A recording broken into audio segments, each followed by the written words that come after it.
मैं भी आपको बहुत मिस कर रही थी, लेकिन आप जानती हैं ना कि बाबा। जानती हूँ, मुझसे बहुत नाराज है सफदर। फिर भी आप नहीं आई। मैं आपका इंतजार कर रही थी कि शायद आप बाबा को मनाने या उनसे बात करने आएंगी। मैं आना चाहती थी अमल, लेकिन बस ये देखो, इलेक्शन कैंपेन की तैयारियां, जलसे, जुलूस, पार्टी मीटिंग्स, इतना कुछ है इस वक्त करने को, and I am all bye my self. समझ ही नहीं आ रही कि मैं क्या कर रही हूँ। सफदर मेरा इकलौता भाई है।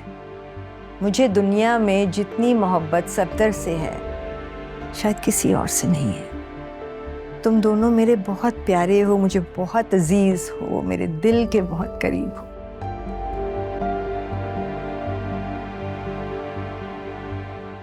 बीबी जी आप रहने दे, मैं कर लूंगी। कोई बात नहीं है, थोड़ा सा ही काम है, मैं कर लेती हूँ। तुम किचन में जाकर देखो ना, बहुत सारा काम होगा। बीबी जी अगर बड़ी बेगम साहिबा ने देख लिया ना तो मेरी शामत आ जाएगी। और वैसे भी आप तो नई नवेली दुल्हन है, तो आप काम करती हुई अच्छी थोड़ी लगती हैं। आपको तो शाहनवाज साहब के साथ घूमना फिरना चाहिए। वैसे एक बात कहूँ बीबी जी, शाहनवाज साहब बहुत नाशुक्र इंसान है। इतनी अच्छी बीवी मिली है उनको, लेकिन पता नहीं क्यों अल्लाह का शुक्र अदा करने के बजाय नाकदरी कर रहे हैं आपकी। अब ऐसा भी कुछ नहीं है। अब तुम जाओ ना, किचन में देखो कोई काम होगा। जी अच्छा।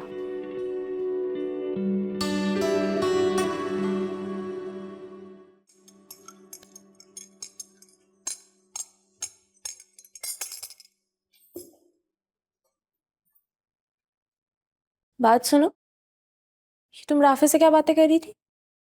क्यों बताऊं? क्या मैं राफे भाई से बात नहीं कर सकती? अगर वो तुम्हारे कुछ लगते हैं तो हमारे भी रिश्तेदार हैं, ठीक है? मेरी बात सुनो, तुम मेरे और राफे के दरमियान ना ही आओ तो अच्छा होगा। पहले अल्लाह अल्लाह करके तुम्हारी बहन ने उसकी जान छोड़ी और अब तुम।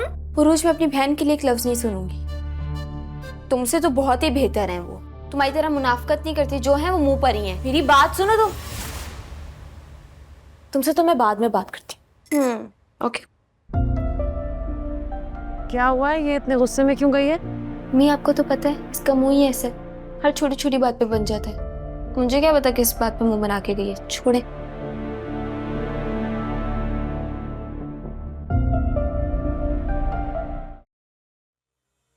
अस्सलाम वालेकुम अमन बाजी। वालेकुम अस्सलाम। शाहनवाज का ऊपर है, मैं बुला कर लाती हूँ। मल कितनी देर से मैं तुम्हें कॉल कर रहा हूँ, तो मेरा फोन भी नहीं उठा रही। कब से रेडी बैठा हूँ यार मैं। मुझे पता होता है कि तुम इतनी बेचैनी से मेरा वेट कर रहे हो,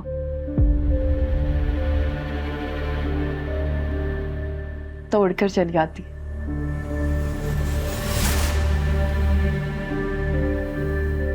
अच्छा ये बताओ, कैसी लग रही हूं मैं?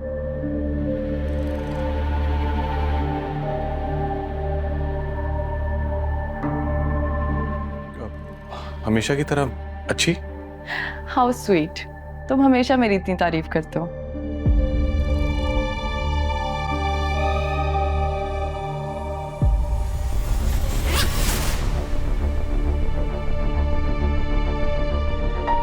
अमल, आई थिंक हमें देर हो रही है। मैं एक इम्पोर्टेंट कॉल कर लेता हूँ। ओके।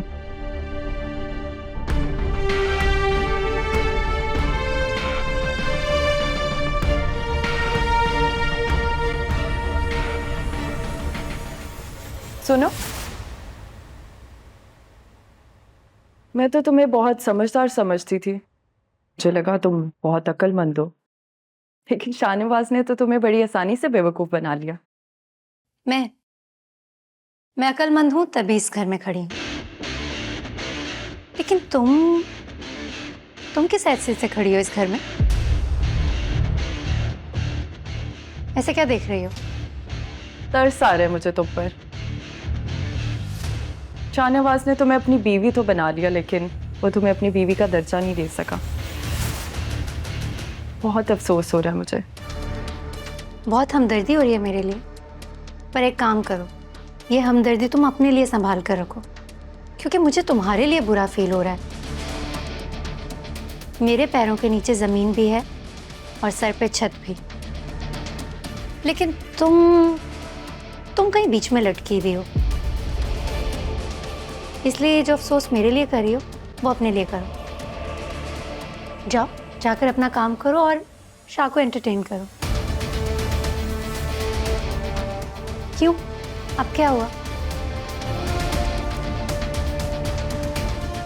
अब तो मुझे तुम पर तरस आ रहा है।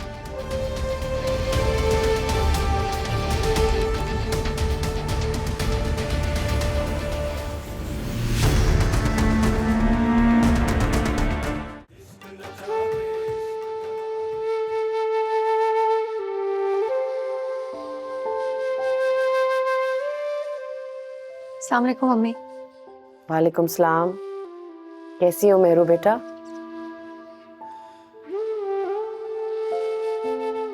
हेलो हेलो मेहरू, आवाज आ रही है मेरी? बात क्यों नहीं कर रही हो तुम? नहीं, वो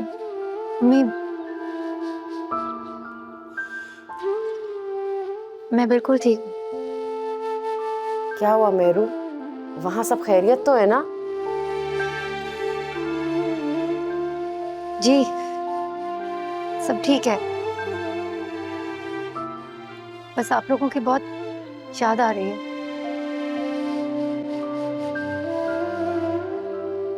अम्मी, मुझे जरा किचन में कुछ काम है, मैं बाद में कॉल करती हूँ।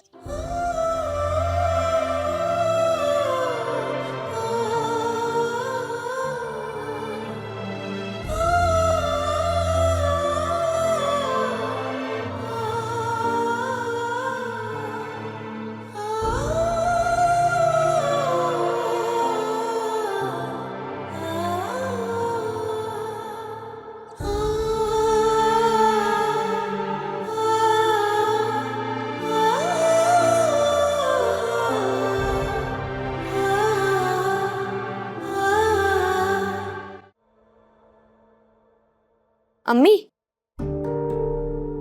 हाँ बेटा। क्या बात है?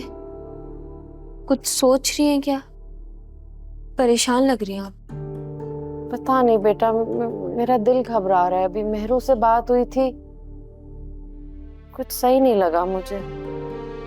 कुछ कहा है आप ही ने?